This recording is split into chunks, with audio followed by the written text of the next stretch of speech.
This is not the story of Lewis and Clark. Their journey, 270 years later, was a calculated mission of empire, meticulously funded and charted. This is the truth of the Narvaez expedition of 1528, a tale of cataclysmic failure, unimaginable suffering, and an accidental 8-year odyssey across the brutal, beautiful heart of North America that would reshape the geography of the mind and the very soul of the 4 survivors. Imagine the year 1528. 5 magnificent Spanish ships carrying 600 ambitious men landed in the mosquito-ridden swamps of what would one day be Florida. Their mission, led by the one-eyed, arrogant governor Panfilo de Narvaez, was simple: conquer a territory larger than Spain, find vast, glittering treasures, and secure glory. One man, however, saw the madness from the start. Alvar Núñez Cabeza de Vaca, the royal treasurer and second in command. He was a man of noble birth, a veteran of Moorish wars, yet possessed of a keen, almost uncomfortable honesty. He stood on the deck of his flagship, watching the shore, a landscape of impenetrable green and menacing silence, and the premonition was a physical weight in his chest. "Governor," he had warned Narvaez before they even set foot on the hostile sands, "to abandon the ships is to abandon all hope of succor. We should return to Cuba for more provisions or establish a foothold near the sea." Narvaez, blinded by the tales of Mexican gold, scoffed. "Núñez, you speak like a man who prefers the comfort of a hammock to the conquest of an empire. We came here for gold, and by God we shall have it." And so they marched inland, 500 men abandoning their only connection to the known world. The land devoured them. They found no gold, only hostile tribes, starvation, and diseases that turned men's gums black and their bowels to water. In desperation, with no ships to rescue them, they performed a feat of engineering madness. They melted down every piece of metal they had: stirrups, swords, helmets, chains, and with crude tools built 5 flimsy barges. The plan was to hug the coast west to Mexico. What followed was a disaster of biblical proportions. Storms scattered the makeshift fleet. Men died of thirst, hunger, and were crushed by the relentless waves. One by one, the barges vanished into the Gulf of Mexico's vast indifference. On a bleak, windswept island off the coast of what is now Texas, a desolate, marshy finger of land they named Malhado, or misfortune, 2 barges finally capsized.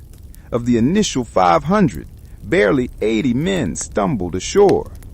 Among the wreckage were Cabeza de Vaca, his loyal officer Alonso de Castillo Maldonado, the nobleman Andrés Dorantes de Carranza, and Dorantes' African-born slave Estebanico, a man whose dark skin and quick wit would soon prove more valuable than any European sword.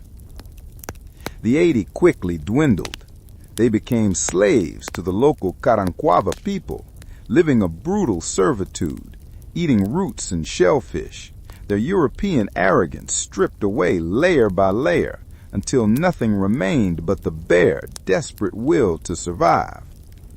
The treasurer of Spain was reduced to a naked, starving slave, forced to trade skins and shells to live. But it was in the crucible of this humiliation that the astonishing transformation began. After years of slavery, starvation, and near death, the 4 remaining men, Cabeza de Vaca, Castillo, Dorantes, and Estebanico, made a daring escape. They fled west, not towards a goal, but away from death, entering the true, unmapped wilderness of the continent. They were no longer soldiers of the Spanish crown. They were something entirely new, something the indigenous people they encountered had never seen: men of power. The shift began with an act of desperate theater. Starving, taken prisoner by a new, suspicious tribe, Cabeza de Vaca was confronted with a man gravely wounded by an arrowhead. The local people, watching the Europeans, demanded they heal the dying man, threatening to kill them if they failed. Fear, absolute and paralyzing, gripped them. They were Christians, not physicians, but they were also pragmatists, facing a spear point. Cabeza de Vaca, remembering an old prayer, made the sign of the cross over the man, breathed on him, and prayed to God for a miracle. The arrow came out. The man lived. The impossible had happened. The news traveled like wildfire. The white man and the black man were not conquerors. They were divine healers. From that moment, the narrative of their journey flipped from a tale of European defeat to one of indigenous triumph. They walked for thousands of miles, through deserts and mountains, over the Rio Grande, and deep into the unknown interior. They were never alone. A procession of thousands of people from dozens of different nations followed them, clearing their path, carrying their meager possessions, celebrating them with ceremonies, feasts, and dances. They were the children of the sun, the new messiahs. Cabeza de Vaca did not ask for gold. He asked for peace. He did not preach conquest. He preached a single, shared God. He and Estevanico, the Moorish slave who became the indispensable scout and translator, the first African man to cross the North American continent, journeyed through a world no European had ever chronicled. They saw bison herds that darkened the plains, mountains that touched the sky, and indigenous civilizations that were as sophisticated as they were numerous. Their accidental exploration charted the future route of Spanish Empire, redefined the limits of human endurance, and exposed a profound truth that in the New World, the greatest power was not the steel of a sword, but the belief in a miracle. But the ultimate question remains. When Cabeza de Vaca finally returned to the world of men, 8 years after his shipwreck, his body scarred, his mind irrevocably changed, would the Spain he found still understand the truth he brought? The island of Malhado, Misfortune, was a desolate, low-lying sliver of sand and marsh where the cold wind was a knife and life was a constant negotiation with death. When the 80 men from the 2 wrecked barges staggered ashore, they believed their ordeal was temporary. They were Spaniards, after all, men of steel, piety, and an empire that spanned oceans. Surely rescue was coming. It was not. The first disaster was the weather.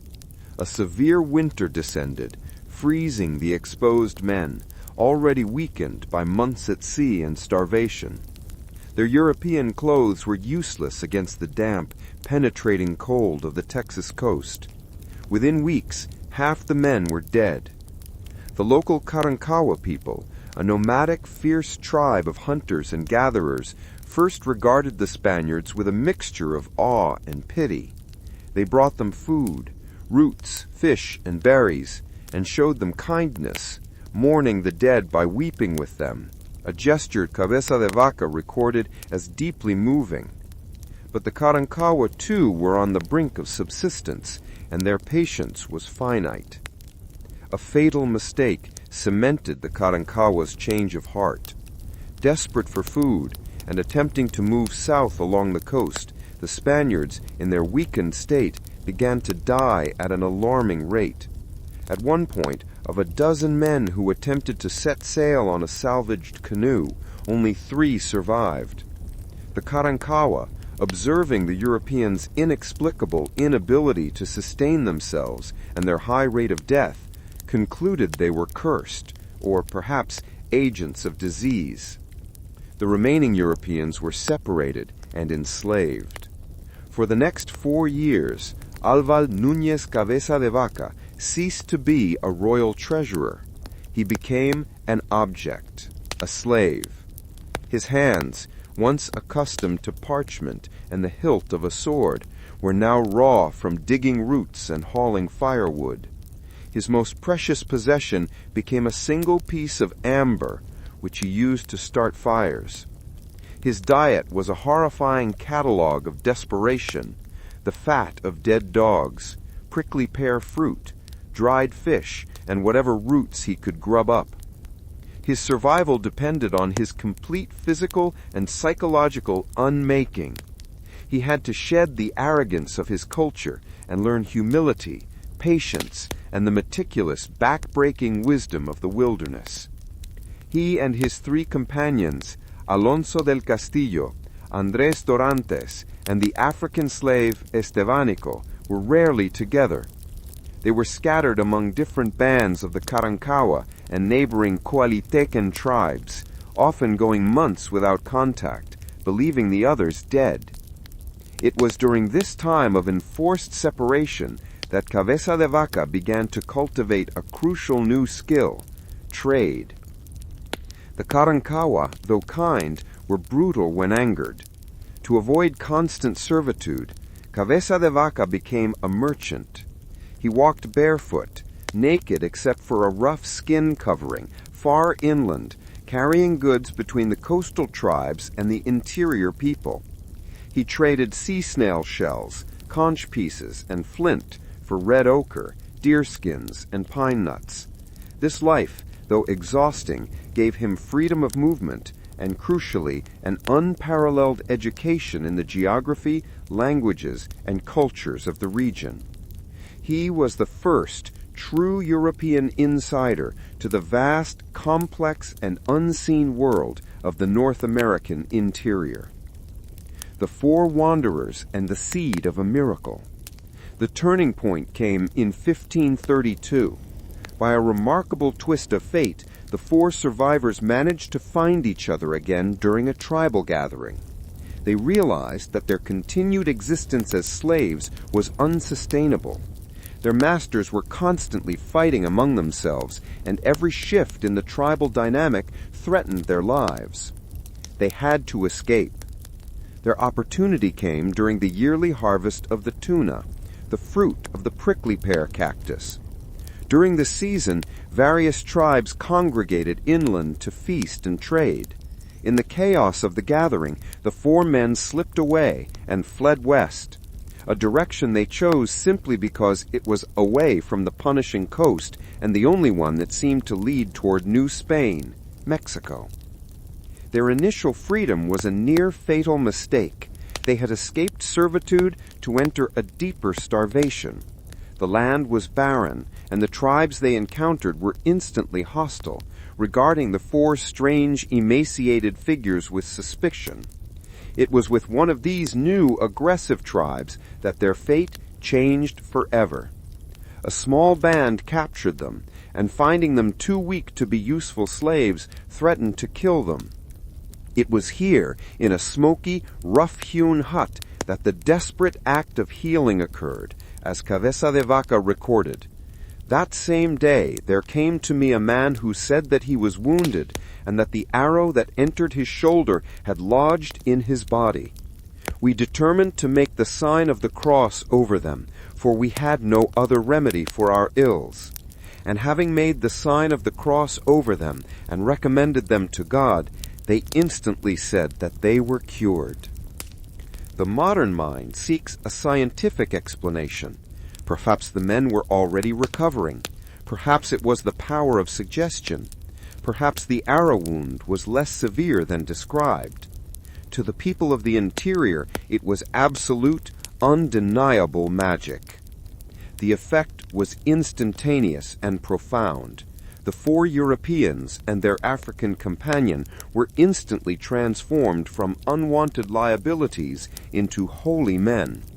Their new title, bestowed by the people, was Hijos del Sol, the children of the sun. Estevanico, the first African explorer. Of the four, Estevanico, the enslaved Moor, emerged as the most critical and charismatic figure. The three Spaniards, pale and often sick, maintained a dignified distance. But Estevanico, robust and adaptable, was the master of cultural mediation. He was a dot, a storyteller, a diplomat, and a linguist. He quickly learned the local languages and dialects, interpreting not just words, but intent. He was the point man, the one who walked ahead, engaging new villages. His dark skin, which marked him as a slave in the Spanish world, became a badge of distinction in the interior, where many tribes revered a black god.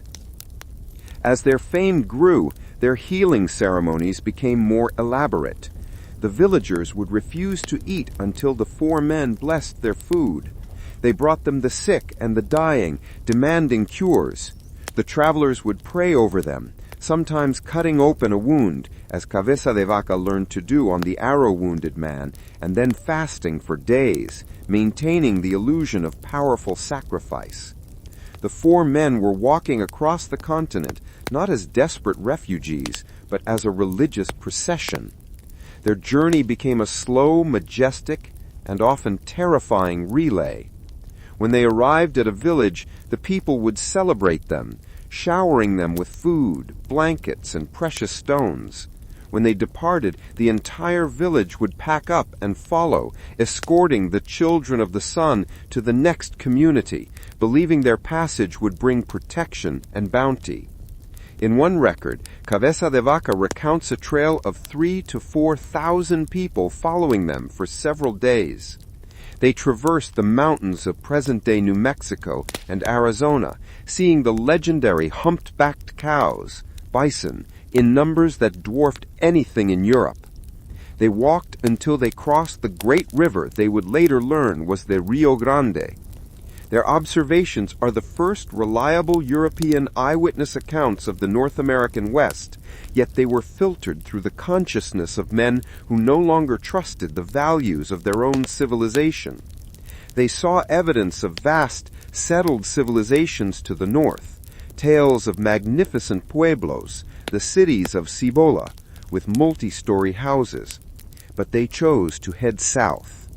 After 8 years, in the spring of 1536, they saw something that made their hearts stop.